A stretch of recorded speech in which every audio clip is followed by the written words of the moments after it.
itsura nyo pa lang talagang mukhang yumaman na kayo sa posisyon. Siyempre, yun naman ang talaga. Kanya kami tumakbo para yumaman Wala namang tumakbo diyan para maghirap Ang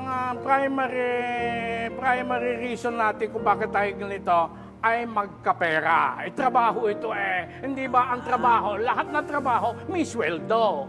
Yun. Nagkataon lang ang malaki ang sweldo namin. Hindi ba galing din yan sa mga tao rin yan? Oo nga. Kanya nga. Gayon lang naman yun di pinagkatiwalaan na kami di pati pera pinagkatiwalaan na nila sa amin. Gayon yan. At saka tax-free pa, no? Oo. Ayan. Sa palagay nyo, ano ang makakapagpatalo sa inyo sa eleksyong darating? Pag natuto na ang mga tao, matatalo siguro ako. Pero hindi pa naman mangyayari yan. Hindi pa naman nangyayari yan. Yun ang... Pero palagay ko, yun lang iniilagan ko. Huwag lang sila matuto agad. Sa itsura nyo pa lang talagang mukhang yumaman na kayo sa posisyon. Siyempre, yun naman ang talaga.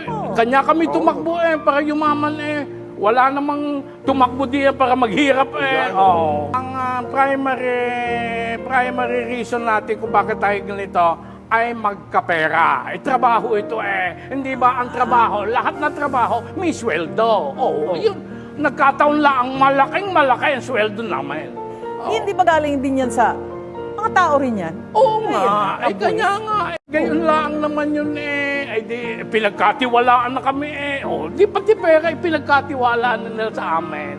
Gayon yan. At saka tax-free pa, no? Oo. Ayan. Sa palagay nyo, ano ang makakapagpatalo sa inyo sa eleksyong darating? Pag natuto na ang mga tao, matatalo siguro ako. Pero hindi pa naman mangyayari yan. Hindi pa naman nangyayari yan. Yun ang... Pero palagay ko, yun lang iniilagan ko. Huwag lang sila matuto agad. Sa itsura nyo pa lang talagang mukhang yumaman na kayo sa posisyon. Siyempre, yun naman ang talaga. Kanya kami tumakbo para yumaman Wala namang tumakbo diyan para maghirap Ang primary reason natin kung bakit tayo ganito ay magkapera. Trabaho ito Hindi ba ang trabaho, lahat na trabaho may sweldo. Yun. Nagkataon lang ang malaki ang sweldo namin. Hindi ba galing din yan sa mga tao rin yan? Oo nga. Kanya nga. Gayon lang naman yun di pinagkatiwalaan na kami di pati pera pinagkatiwalaan na nila sa amin. Gayon yan. At saka tax-free pa, no? Oo. Ayan. Sa palagay nyo,